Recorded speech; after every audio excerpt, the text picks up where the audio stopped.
I think it was 1966, Martin Luther King gave an interview to British television. Now, the reason that year is important is because it's 2 years after the passage of the Civil Rights Act of 1964. And by the way, a greater percentage of Republicans voted for the passage of the Civil Rights Act of 64 than did Democrats. Most people don't know that. And the Democrats were the party of the racists. They were the party of Jim Crow in the South. They were the party of George Wallace. They were the party of Ross Barnett. They were the party of these people that stood in front of school doors and said, segregation now, segregation tomorrow, segregation forever.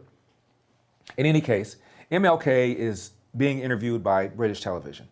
And he says, you know, the changes in America over the last 2 years have surprised me.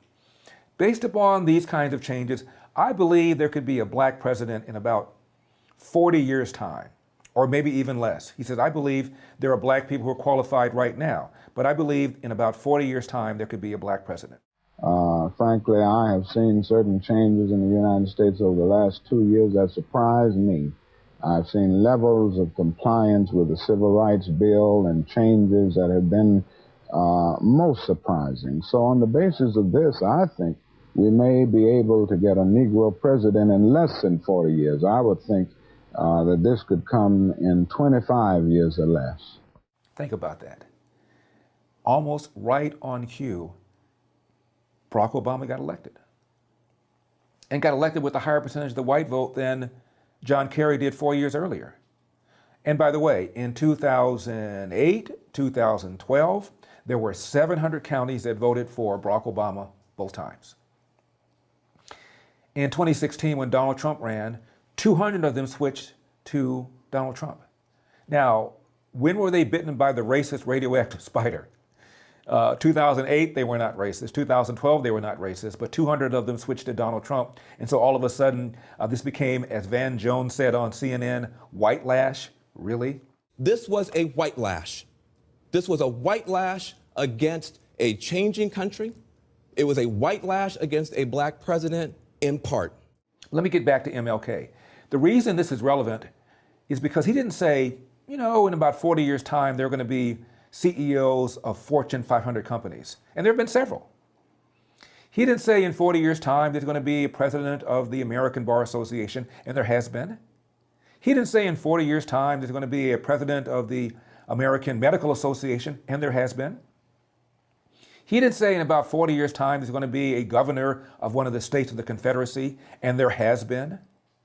He didn't say in about 40 years' time roughly 10% of the House of Representatives is going to be black, and it is. He said president. Why? Because once you hit that pinnacle, it's done. Everything else is anticlimactic. If Americans, in the privacy of their own voting booth or the privacy of their kitchen table when they're filling out their absentee ballot, votes for a black person, they don't have to. They can practice their own racism privately. And the first time Gallup ever asked America if they'd vote for a black president was in the 50s, and the majority of them said no. Now, if you look at the polls, the percentage of people that say they would never vote for a black person is in the low single digits. That's right in what I call the Elvis factor. In 2002, there was a Fox opinion poll, and people were asked if Elvis is still alive. 8% said he's still alive, and 6% said if you send him a letter, he will get it. So when I say low digits, you can't do a whole lot more than that. Bottom line is, racism has never been a less significant problem. The real problem is the failure to take advantage of available opportunities. I've talked about this before. 1997, Time CNN did a poll of black teenagers and white teenagers. And they asked them both, is racism a major problem in America? And not too surprisingly, both of them said yes.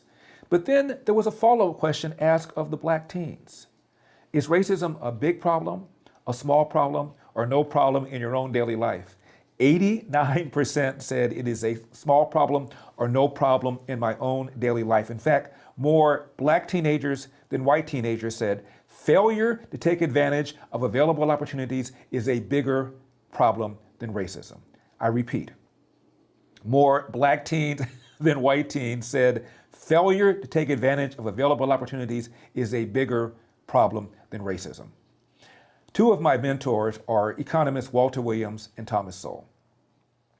And Walter Williams once told me that you're not responsible for your conditions, but you have a moral obligation, a duty to play the cards to the best of your ability. That is on you. And Tom Sowell told me that the route to success is hard work, self-investment, and sacrifice. If there's another route, I haven't seen it. Failure to take advantage of available opportunities is a bigger problem than racism. Don't be deluded. It is easy to be angry, particularly if you grew up with a broken family, particularly if you grew up in poverty and you have a bunch of people, so-called leaders, telling you that your circumstances are because somebody has oppressed you. And by the way, most of these people that tell you that, look at them and ask yourself, how did they become leaders? They worked hard. They went to college, got an education. Look how they are living. Look how Jesse Jackson is living. Man's a multimillionaire. Look how Al Sharpton is living. The man is a multimillionaire. Look how these people that's on CNN and MSNBC are living. They're all multimillionaires. They all went to school. They all succeeded in a very competitive business, television media. It is hard to get a gig in television. It's hard to get your own show. These people have their own shows or they're contributors, and here they are telling you that other people are holding you back, when in fact what they did was the very opposite of what they're telling you to do. What they did was engage in hard work and sacrifice, studying, self-investment, taking risks, being competitive. And what they're telling you is you're oppressed. You're a tool of the man.